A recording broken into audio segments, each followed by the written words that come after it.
topic is private members. As we saw that class can have public as well as private members. تو یہاں پہ ہم دیکھیں گے کہ ہمیں ضرورت کیا ہے پرائیویٹ ممبرس کی رکھنے کی.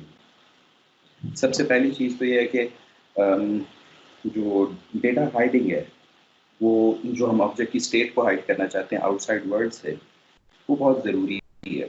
اگر ہم ایسا نہیں کرتے تو جو پرابلم آئیں گے ہمیں وہ ہم ایزیلی فورسی بھی کر سکتے ہیں. For example if you have an object and you are not hiding the state of the object, وہ آبجیکٹ ایگزامپل لے لیتے ہیں ریکٹینگل ہی, تو وہ جو ریکٹینگل کا آبجیکٹ ہے اگر اس کی آپ نے اسٹیٹ کو پرائیویٹ نہیں کیا, اس کی وڈتھ اور لینتھ کو پرائیویٹ نہیں کیا, تو اس کو چینج کرنے کے لیے آبجیکٹ کے ساتھ ڈاٹ لگا کے اس کو چینج کیا جا سکتا. سو anyone using your class, he creates an object and then using the name of the object followed by dot operator, state object کی جو ہے نا بڑے آرام سے چینج کی جا سکتی ہے.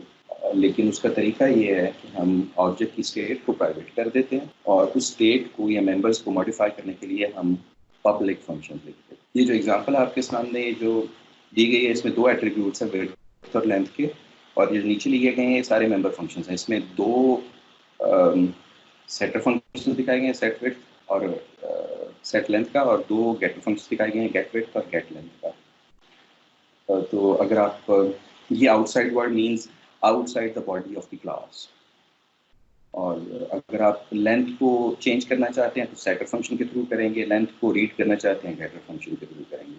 اس طرح وڈتھ کو اگر آپ سیٹ کرنا چاہتے ہیں تو سیٹر فنکشن کے تھرو اس کو کال کر کے کریں گے, اگر آپ اس کی وڈتھ کو گیٹ کرنا چاہتے ہیں تو گیٹر فنکشن کے تھرو